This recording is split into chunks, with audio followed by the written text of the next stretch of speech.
Hello friends, today under the Skill Development Training Center of our Institute Postgraduate Veterinary and Animal Sciences, Akola, we are going to discuss about how to prepare for a job interviews. Today we have a very eminent faculty member, Mr. Manish Ganbahadur sir from a very reputed, the Unique Academy.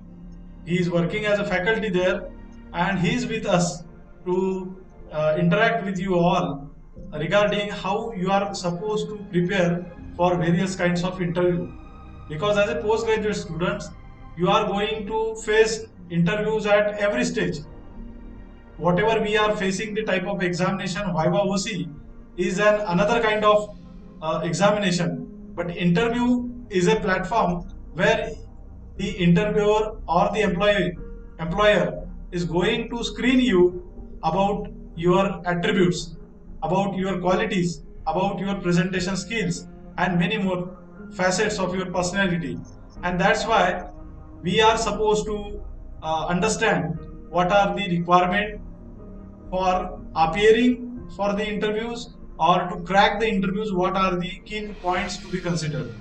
And Mr. Manish sir is having a vast experience for undertaking the interviews for especially for the civil services post, as well as he is continuously engaged as a reputed faculty member and resource person at many platforms. So I welcome Dr. Manish sir on behalf of our institute and on behalf of chairman of our this program, Professor Dr. Anil Bhikane sir, with his due support, we are going to arrange this program. So, friends, I hope this session will be very much appreciable and very much applicable to you to carve out your future career aspects. And if you have any problems, any difficulties regarding the interview techniques, he is there to solve your queries. Again, few students from your batch as a volunteer are requested to come forward so that he will introspect you, he will guide you, and he will conduct the mock interview. So I will share the mic, share the dais to the guest speaker of today's program about how to prepare for job interviews. Sir, please.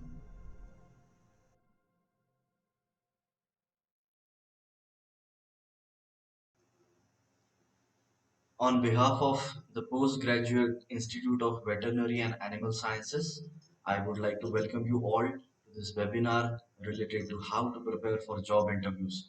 At the outset, I would like to thank Dr. Bikane sir and Dr. Praveen Bankar sir to organize this webinar and giving me an opportunity to present in front of you this topic and discuss along with you the various facets of interview preparation. So let's begin.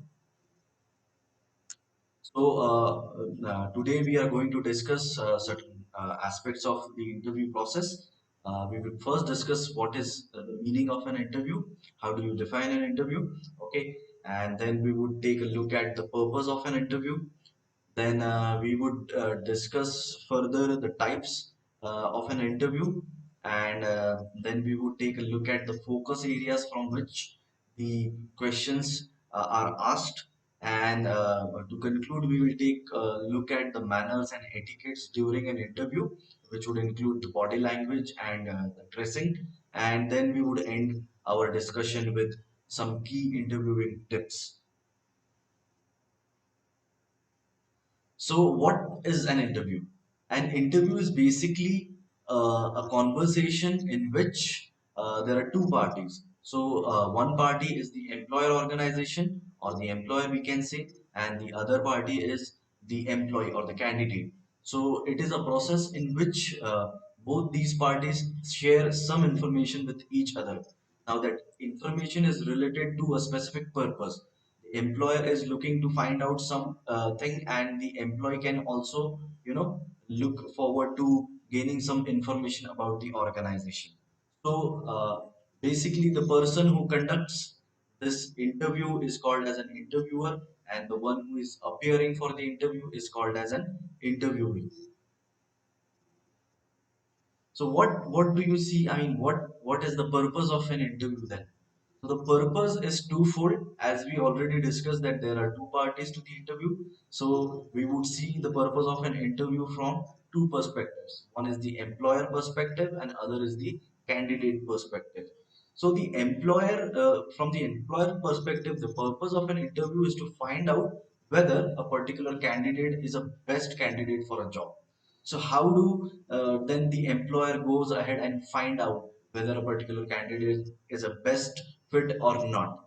So he can go ahead and ask certain questions which are as follows. So employer can, he really wants to find out whether you can do the job. Okay, it is not that all the candidates who appear for a particular interview are eligible or maybe have the potential to carry out the duties and responsibilities that are entailed in the job.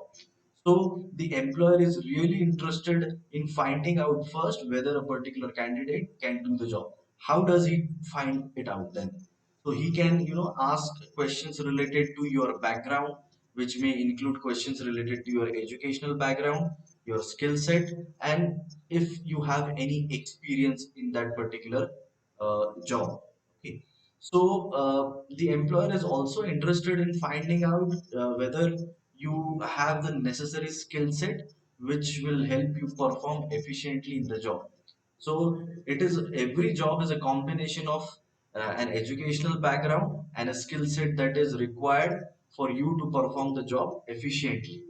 And the employer is more interested in finding out whether a particular candidate would be able to learn and adapt, because uh, as we know, we are going through a once in a century situation wherein we are faced with a pandemic, and right now the nature of work is changing. Most of the employees or most of the candidates are working from home. Some of them are working on field. So this is a situation which has never been seen before. So in such situations it is necessary for the employer to find out whether the candidate who is being considered for the interview can learn and adapt to such situations and can still perform efficiently. Employer is also interested in finding out two more things: whether the candidate who is selected for a particular role will be able to do the job, and whether he can fit in. So it is very important for the employer to find out, because most of the times the candidate, they consider a particular company, they give the interview for the company, and they get selected, but then they work for only a year or two and then they leave the company. So employer is really interested in finding out whether particular candidate is looking to work for a longer term, and can contribute in terms of the growth of the company, and can contribute in terms of achieving the common objectives of the company. So the employer is interested in finding out this by way of asking you questions related to your future goals and plans. And he is also interested in finding out whether you are motivated and eager to learn. I mean, we are going through an unprecedented situation wherein people, they are out of jobs and they are not going to their workplaces. They are working from home. Okay, so there are chances that people might undergo certain sense of depression, or maybe alienation from the workplace. So they might not be able to perform in that job. And people these days, since they are heavily reliant on technology and working with the use of technology, they need to learn, in the sense that they need to upskill themselves and be able to use to using technology in the sense that they can perform efficiently. So the employer is also interested in finding out whether, if you are an individual person, or you are capable of working with the team as well, because most of the time the objectives that an organization or an employer wants to achieve uh, are common objectives, and they are achieved by way of performing with the help of teams. Okay, and to find out whether a candidate it is a fit or not, the employer might want to check how a particular candidate responds to supervision and criticism at work. So he might ask you some behavioral questions, which we are going to see in the next slides. Okay. He would also want to find out whether you have the skills to balance where their team is currently weak. I mean, a person would be hired in order to, properly manage or handle a team of workers who uh, are efficient in their own individual tasks. But when it comes to performing as a team, there are uh, uh, you know team management issues, or their coordination or communication issues. So a person may be checked for his skill set, whether he is able to bond the team, whether he is able to make the team work as a single unit and achieve the objectives. So that was the employer's perspective, guys. Now, looking at the candidate perspective, it is also a good opportunity for a candidate to find out whether this is the kind of job that he or she is looking for, and what are his or her career goals in the next 5 years. So, candidate might ask himself or herself the following questions. The questions may be: do I want to spend a lot of time on phone? Because there are some jobs which will require you to call a lot of people, and then a lot of your time at work would be uh, devoted to calling, and you will be talking to a lot of people. So if your job involves calling a lot of people, you have to decide whether this is the kind of work that you would be looking forward to do after graduating from the college. So uh, there are several questions, like, I mean, there are various areas wherein you can consider. So one of the areas is whether you get to meet new people every day. Most of the times, sales people, or people in technical professions like doctors and engineers, they get to meet a new set of people every day, whom they have to collaborate with, and have to work along with them. So and then the candidate can also ask or assess the job, in the sense that whether the job would be able to help him in order to achieve his goals that he has set for himself.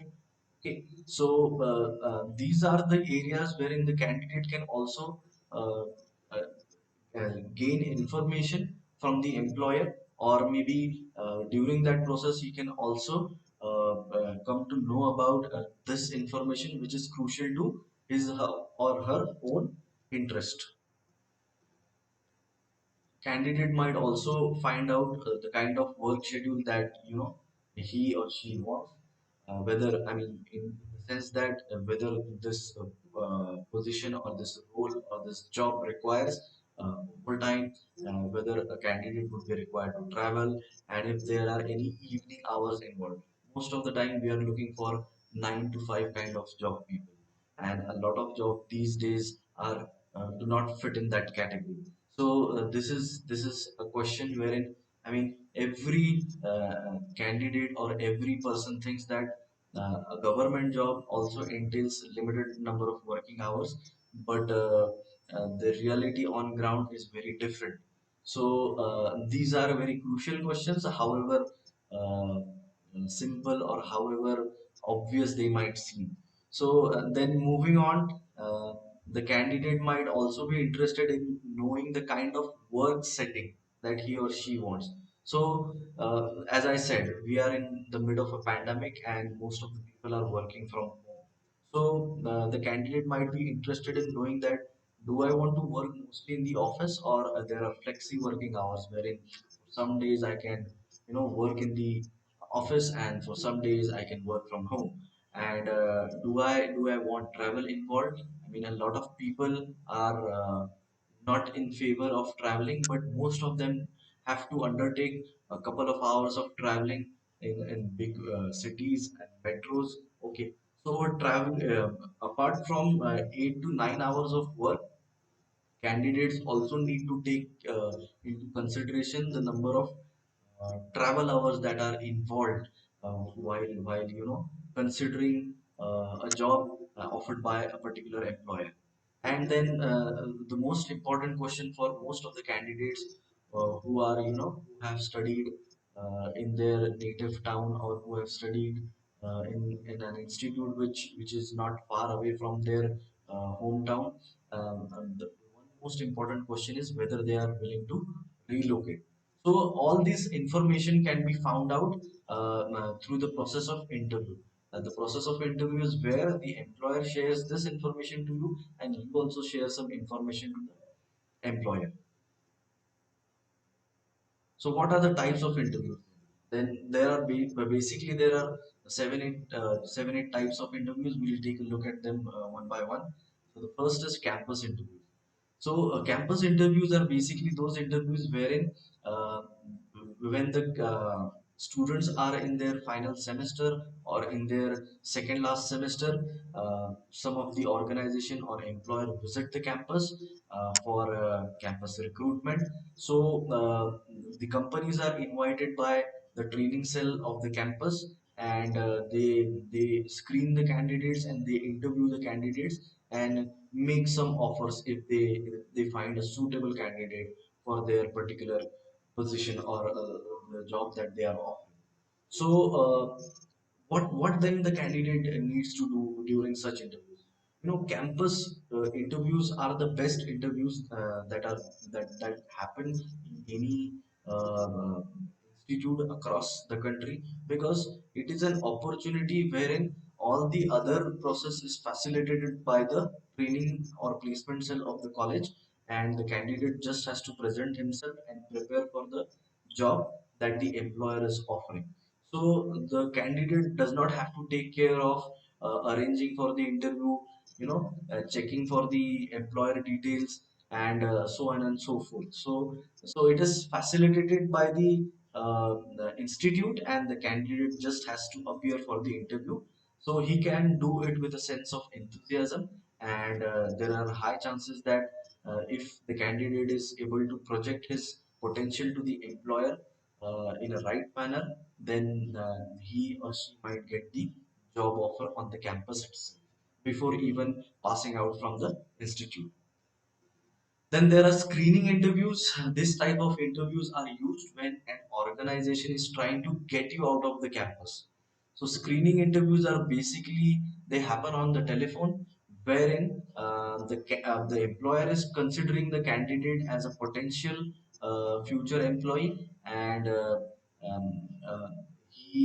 the employer calls up the candidate and asks him or her to appear for a full interview, or a detailed interview outside the campus, preferably at uh, um, the head office or the office which is located regionally in the city, or the town. So these types of interviews are basically a precursor to the detailed interviews.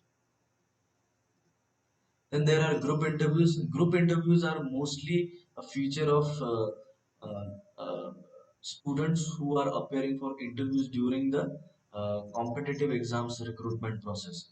So group interviews are basically wherein there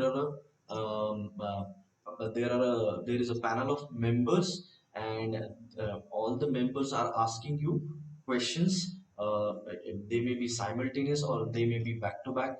So the candidate in such a scenario or in such type of interview is to ensure that he or she is responding to whoever is asking the question, and then it is also important for the candidate to maintain eye contact with all the members of the group. So we will see what importance eye contact plays in maintaining plays in in the sense of body language during an interview, and how it can help you crack the interview with confidence. So then there are some behavior based interviews. In these interviews, the employer is looking for some stories, or he's asking you for some evidence for the skills that you have acquired. For example, they might ask, you might receive questions like, tell me about a time when you made a major sacrifice to achieve a professional or personal goal, or describe an experience when you were especially creative in solving problems. So these types of question, uh, they try to identify whether what all skills that you are mentioning in your resume or in your CV, whether you really have those skills, and whether you can apply those skills when you are faced with situations which require you to use those skills. So each question will require a specific example.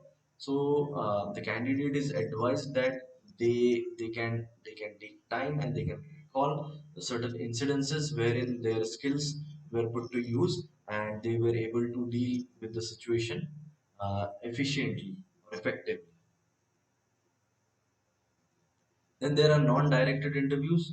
These interviews, carry traditional questions like, tell me about yourself and what are your career goals. The interviewer here asks a series of questions, but he does not have any focus or direction. So the interviewer has the liberty here, because he may ask some questions casually in order to fill in the gaps between asking crucial questions. But the candidate uh, should not be unfocused. He should be focused, and he may not be able to control the direction of the interview, in the sense that he may not be able to, anticipate or guide the interviewer in asking certain type of questions, but he can definitely control the content. So whatever, I mean, this might turn out to be a very simple question. Telling about yourself, you can go on and tell that I am from so and so city. I have studied so and so subjects. I live in so and so city. my, my parents do so and so, and they are engaged in so and so occupation. But there is also a way of telling such things. I mean, such simple questions can also be tackled in a manner wherein you can grab the attention of the interviewer by providing content which is relevant to the job profile. So then we have the stress type of interviews. I'm sure you must have gone through such type of interview in your in maybe your it may not be a official interview. It may be an interview with your parents or maybe your teachers, wherein uh, uh, these type of interview, they consist of questions and situations which are designed to put you under some sort of stress. So the idea behind such type of interview is not to actually pressurize you. Such types of questions are asked in order to understand whether you are able to handle such situations when they occur on the job. So there are certain ways by which you can, uh, uh, by which you can see certain questions and you can understand whether they are questions which are asked in order to pressurize you. So the interviewer may induce stress, and the questions might be, they might ask rapid fire questions, so a person has some time to think. Okay, so rapid fire questions is not necessarily related to uh, reality TV based questions.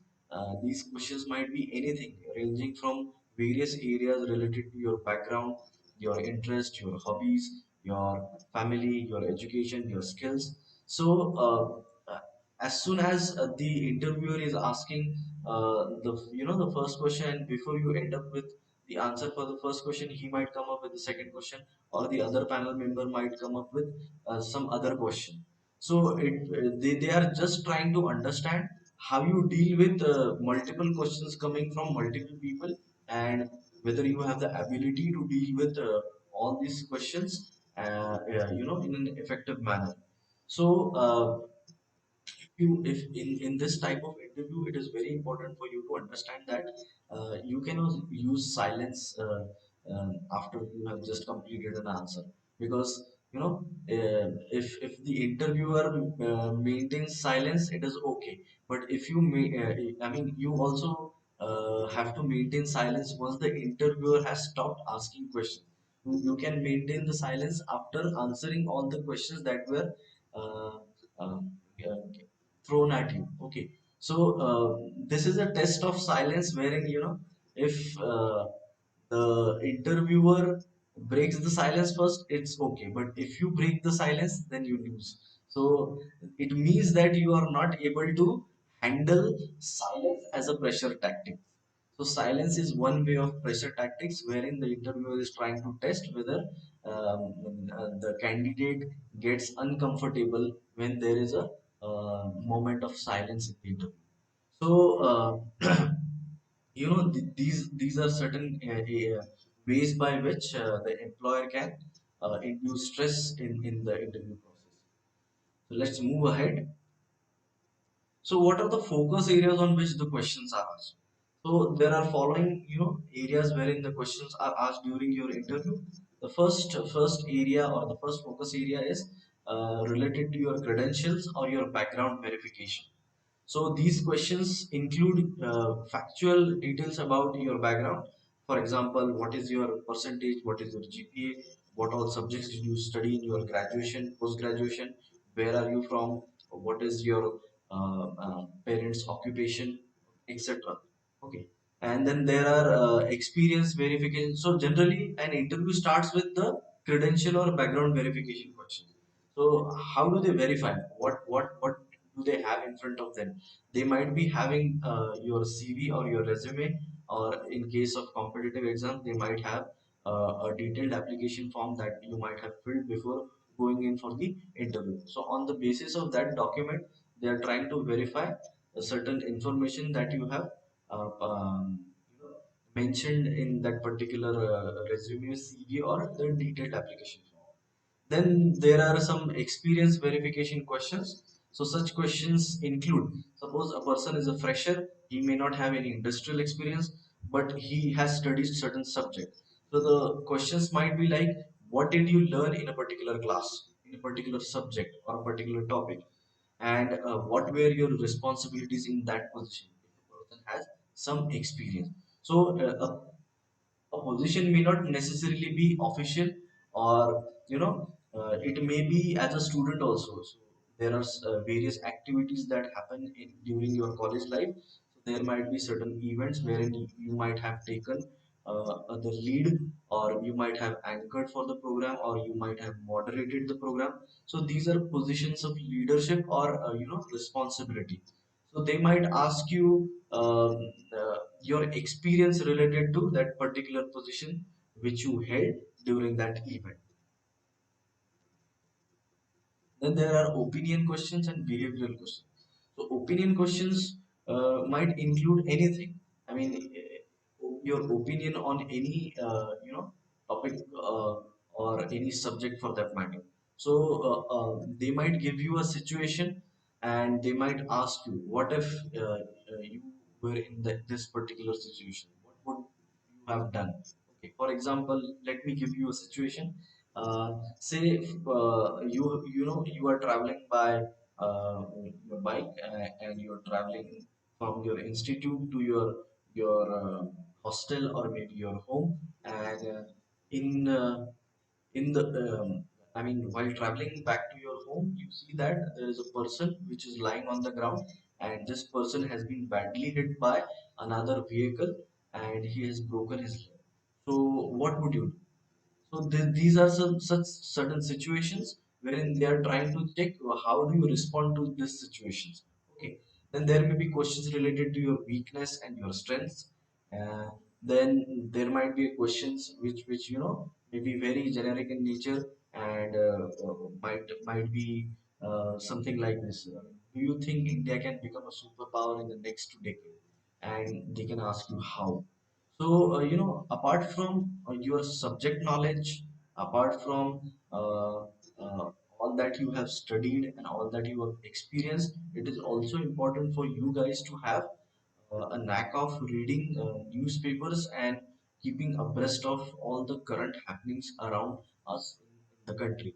So there might be opinion-based questions.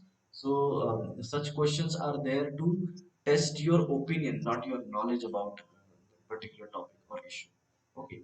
So now moving on to behavioral question. These type of question includes, they are the purpose is to measure what your past behavior as a potential predictor of future results. So what do you mean by that? So the questions can be like, can you give me a specific example of the one thing that you did and how it changed your perspective? So there might be many things. I mean, but that one thing in particular that have changed your perspective. For example, before doing that thing, you might be thinking something else, and after doing that thing, your thinking might have changed. So that is a change of perspective. So there might be such situations that must have happened in your life. There are such moments people do not, recognize, but when questions are asked, they may be able to recollect. Okay. So, what were the steps you followed to deliver that result? So, I mean, you are expected to deliver something in a position of leadership, and they might ask you what all steps or what all activities that you have undertaken in order for you to achieve the results in a timely manner. Okay. So, these are behavioral questions. Then there are competency questions and case questions. So competency questions might include, can you give us a specific example of your leadership skill or explain a way in which you sought a creative solution to a recent problem you need to solve. Okay. So herein they are checking, see, competency is nothing but your ability to perform certain tasks. So your ability to perform certain tasks uh, is all dependent on the skills and the knowledge that you have acquired. So a competency question may be asked in order to understand how creative you are. I mean, if you are given a position of leadership, what skills do you have, and how will you use those skills creatively in order to solve a problem, or come up with a creative solution. And then there are case questions. These questions include problem solving questions ranging from, what are the most pressing issues in your locality? So suppose you are trying to go for a job which is a government job, uh, and it is found that, and the employer finds out that you are not aware of uh, local issues, and you are discussing about the national issues. So this is an impression that the on ground, I mean, the neighboring situation is not you know known to the candidate, and you are trying to get into a job and trying to be a problem solver for situations which you have just read in the newspaper, or maybe you have just checked these issues in the news. So it is very important for you to understand what all local issues are there, at least related to your field of study. It is not expected that you know everything, but whatever you have studied and whatever is in relation to your area of graduation or post graduation, whatever is happening in and around your neighborhood, you are expected to know. Okay. Then there are abstract questions. These kinds of questions include following. I mean, there are abstract essays also, but abstract questions are something like this. I mean, what kind of animal would you like to be? Which color best describes your personality? So the purpose is to get past your pre-programmed answers. I mean, most of the people, when they are preparing for interviews, uh, they check for a list of questionnaires that are there on the internet, related to their background, their education, their skills, their domain knowledge, their graduation, their post graduation. So they collect all the information and they kind of mug it up. So the examiner poses, may or may not pose such question, and by posing such questions, they are trying to understand whether you are thinking, or whether you are analyzing and then giving the answers. I mean, You can give any answers related to animal and the color, but how would you make that answer relevant to the process of interview for that particular job is what matters. Okay. So there is not necessarily a right or a wrong answer, but it is used as a tool to test your ability to think on your feet. I mean, given such questions, many people would definitely feel more pressurized. They would feel more stressed, but this is not a stress type of question. This is a question wherein you have the liberty to describe yourself, your thoughts, your feelings, and your opinions. Okay. Now, coming back to the last segment of our webinar, uh, we are going to discuss the manners and etiquettes that you need to consider while appearing for an interview. So, first we'll take a look at the body language. Okay. So, it is very important for us to understand the value of time for the employer as well as for the candidate. So, whenever you have your interview schedule in front of us, it is very important for you to be there on time, whether it is an offline interview or an online interview. It is advisable that you reach, I mean, you be available for the interview at least before 10 minutes or 15 minutes. Okay. If you're appearing for government exams, you have to be there for the entire day, and I mean your slot is not fixed. You have to be reporting at a particular time. You see all the candidates along with you, and then you get to know, I mean, during the day, you get to know when your interview would be conducted.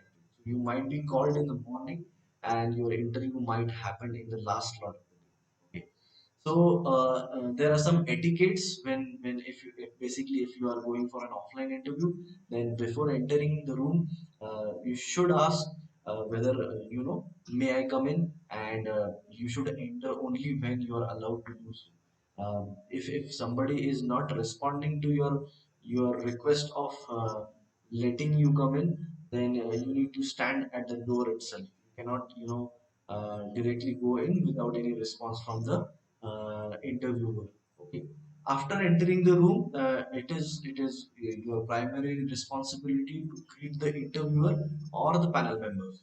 So if there is one interviewer, or maybe there are more than one members of the panel, then while greeting all the members, you have to maintain eye contact with all the members.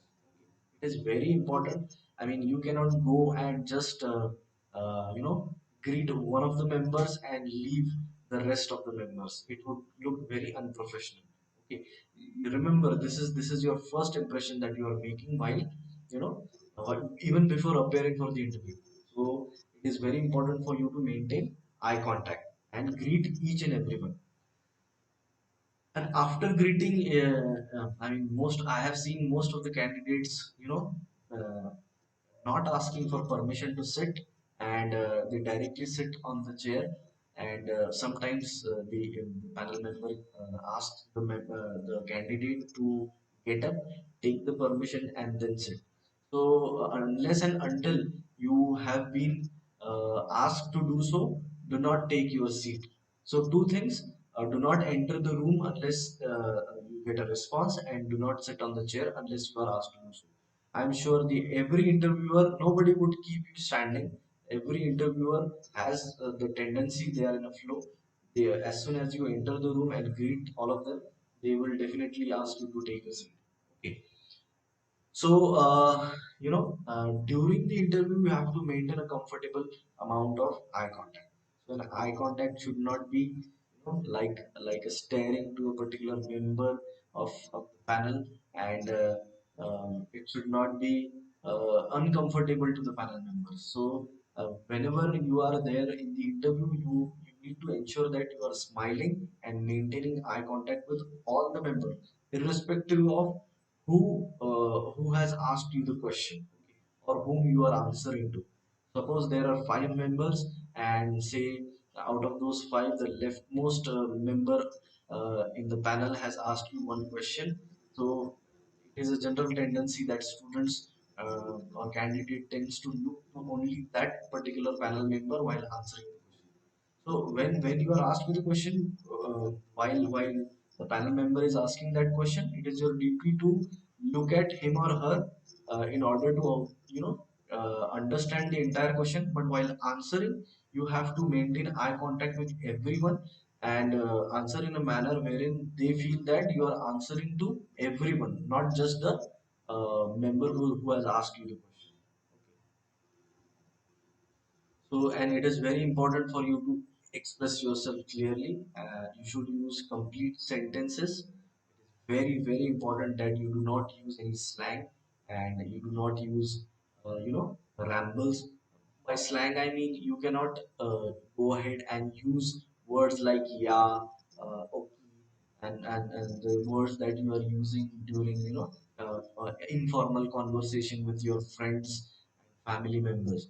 So you remember, interview is a formal process. So slang is not allowed in the interview, and incomplete sentences would not give a very good impression. So if you are using complete sentences, it helps you, express yourself clearly to the interviewer. Be aware of your body language. For example, you should be aware of your tone. Your tone should not be very, high and very low. It should be medium. You can practice your tone with your friends, your teachers, your placements and members. Okay, you should have a good posture while sitting on the chair. I mean, most of the people, when they sit on the chair, they fold their hands, or maybe they shake their leg. So these are basic body language. There are basics of body language, can be learned through YouTube, or maybe using various websites which offer knowledge related to this particular aspect. So it is very important for you to maintain certain gestures also. By gestures, I mean eye contact is one of the most important gestures. And then throughout the interview, whether you are asked a stress question, a case question, or a behavior-based question, you need to smile throughout the interview. I mean, smile is a sign of confidence, and it would help you, ace through the interview. I mean, your interview would be very comfortable. The panel member would also get a sense that you are someone who is confident. Your knowledge may not be, you have to understand that nobody has absolute knowledge, neither the interviewer nor the candidate. So it is not a test of knowledge. Interview is more a test of your character or your personality, and somewhat to some extent it is a test of your knowledge and your skills also. Okay, so you need to consider your gestures, your voice, your posture, uh, in terms of your body language. So, and the last segment is how to dress for an interview. Okay, so it is very important for you to groom yourself. Okay, you cannot go in the interview um, uh, with your hair uncombed, having fingernails. Okay, and you cannot do, especially for girls, you cannot go into the interview with excessive makeup. Okay, clothing should be neatly pressed, and shoes should be in a good condition. We will have a look at the kind of attires or kind of dresses that are, suggested for an interview. You can have a look and try to understand. Okay, you need to dress conservatively. Okay, the emphasis should be on appropriate dress. There is no rule that fits all people. I mean, it is not that somebody is wearing a suit, then you should also wear a suit.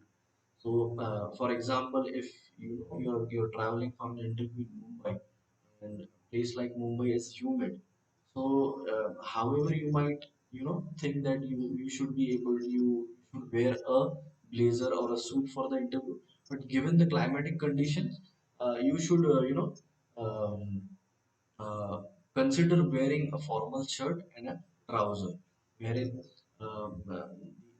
the humid climatic conditions may not be adversarial for you, in the sense that in that particular type of climate, if you wear a suit, it would uh, you would be sweating a lot, and that would make you uncomfortable. So your dressing should be conservative. You should wear.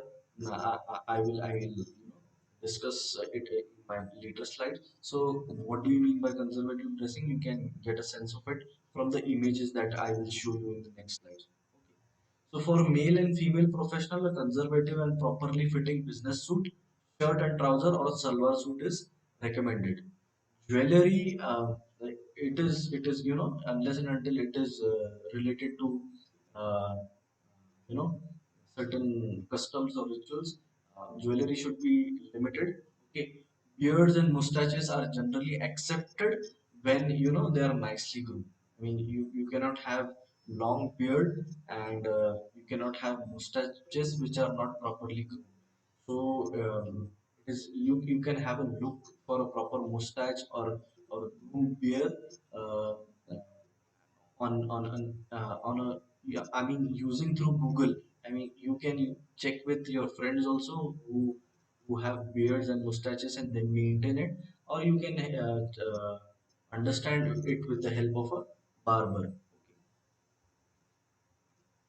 So as I said, for a job interview, when we are considering, you know, a dress for a male candidate, then these images might help you understand what I mean when you have to dress conservatively. Okay, so the preferable color for a shirt for a male candidate is white or blue. Okay, it can be with solid or with subtle stripes. Okay, why white and why blue? White and blue color are known to suit your complexion, and they give you a I mean, these colors reflect the natural light in the room on your face, so that it gives you a different kind of look, and it gives you a professional look. So this is what I mean by a conservative dress. Then your collars should not be, your cuffs should not be folded. They should be buttoned as shown in the figure. And then most important is your tie length.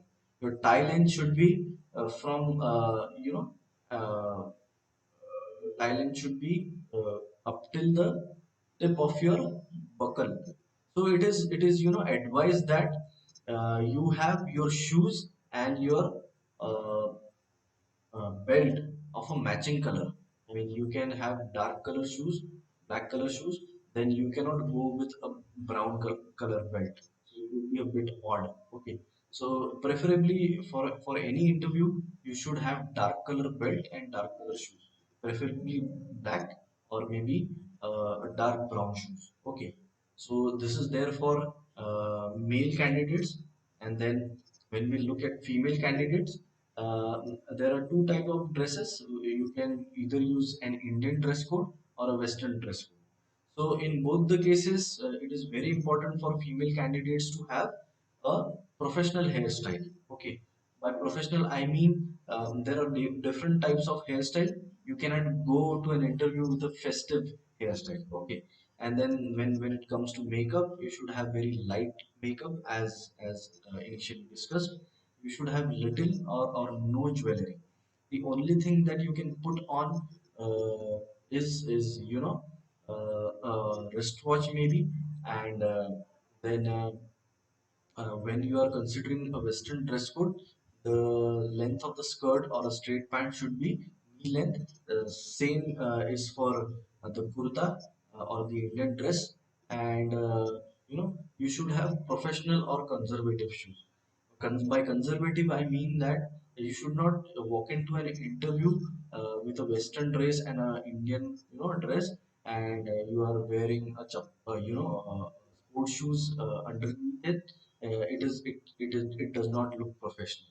Okay, otherwise you can wear it, but while walking to an interview, you cannot wear a sports shoe. Okay, so you have to have formal shoes or formal sandals.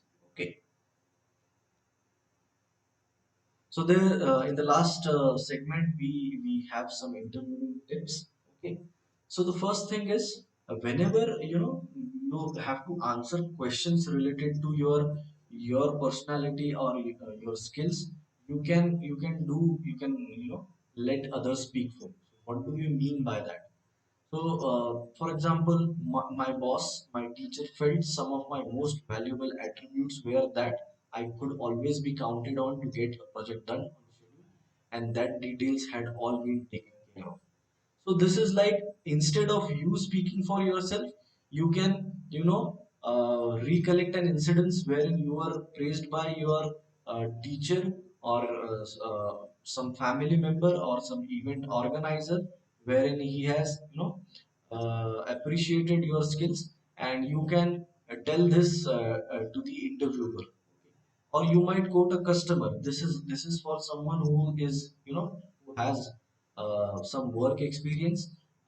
He may not be a fresher, so he can, you give a feedback wherein a customer, he can tell the interviewer about uh, how his customer has really valued uh, the extra things that the salesperson is has done for the customer. So I mean, rather than you speaking for yourself, you can let others do the speaking for you. Okay. Show what you can do for them. Okay. One of the biggest turnoff for employer is the candidate who seems self-centered and cares only about what the company can do for him or her. During the interview, the emphasis must be on how you can benefit the organization. This is very important, because as a fresher, uh, people might not have the required skill set. They might not have the required experience. Okay, in such cases, it is very important for the candidates to express what they can do for the company, rather than the other way around. The company is there to offer a job, and you need to take certain things for granted, that when they are offering a job, they have surely taken care of all the needs the candidate, might have related to his job and his salary, and other things. But the candidate needs to mention explicitly to the organization or the interviewer what he or she can contribute. Okay, so it is very important. And then some tips related to, focusing on the positives. You may have had various instances in your life wherein you might have, suffered something which was unfavorable. Okay, and because of that, it might have hampered your job search or your prospects for a, any interview. So in that case, it is, still advisable that you uh, express your challenges to the examiner in a positive manner. I mean, you can tell the examiner about your challenges, but you cannot do it in the sense that you are trying to gain sympathy from the interviewer. So it is very important for you to understand that the interviewer is trying to understand that if at all you had any challenges in your life, how did you overcome them? How did you solve those problems? So this is how we can focus on positives. I mean, there are various struggles and various challenges in everyone's life. How they respond to the challenges and how they overcome them is what is important to the employers. And with this last segment, I end my discussion.